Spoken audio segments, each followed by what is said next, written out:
अकोल्यातील नवीन bus stand जवळ अंडरपासमध्ये आज सकाळी एका अज्ञात व्यक्तीचा मृतदेह आढळल्याने शहरात एकच खळबळ उडाली आहे। हा मृत्यू नेमका कशामुळे झाला याबाबत अनेक प्रश्न निर्माण झाले आहे। अकोल्याच्या नवीन बस स्टँड जवळील अंडरपासमध्ये सकाळच्या सुमारास काही स्थानिक नागरिकांना पाण्यात एक मृतदेह तरंगताना दिसला। त्यांनी तात्काळ या घटनेची माहिती पोलिसांना दिली। माहिती मिळताच पोलीस पथक तातडीने घटनास्थळी दाखल झाले।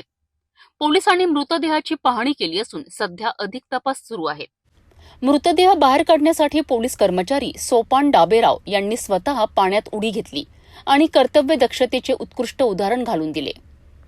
या अंडरपासमध्ये यापूर्वीही अनेक वेळा वाहने पाण्यात अडकल्याच्या घटना घडल्या आहेत। मात्र आता थेट मृतदेह आढळल्याने शिवसेनेच्या कार्यकर्त्यांमध्ये तीव्र संताप व्यक्त होत आहे। शिवसेनेचे माजी नगरसेवक राजेश मिश्रा यांनी संबंधित कंत्राटदार आणि अधिकाऱ्यांविरोधात पोलीस तक्रार दाखल करण्याचा इशारा दिला आहे। अंडरपासमध्ये 20-25 फूट पाणी आहे, तर मागील महिनाभर पासून पाणी आहे। हे जे मेंटेनन्स आहे याचा मेंटेनन्स जे आहे ते मेंटेनन्स झाला नाही, आतापर्यंत पाणी निघत नाही।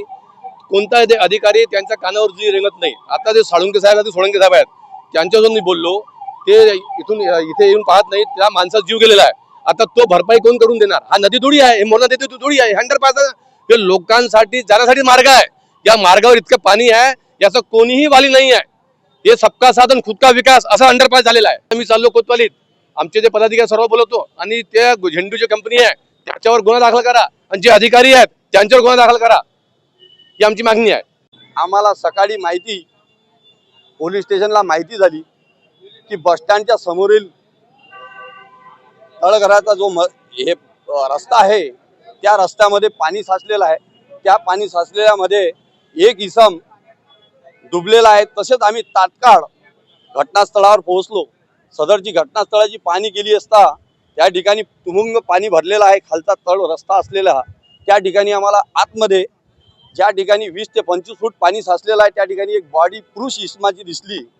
वरून आम्ही पब्लिकच्या साहाय्याने आम्ही स्वतः पाण्यामध्ये उडी घेऊन त्या इसमास रस्सीच्या साहाय्याने आतमध्ये जाऊन बाहेर काढलेत। अकोल्यातील या घटनेने अनेक प्रश्न निर्माण केले आहेत। पोलिसांच्या तपासात काय समोर येतं हे पाहणं महत्त्वाचं ठरणार आहे।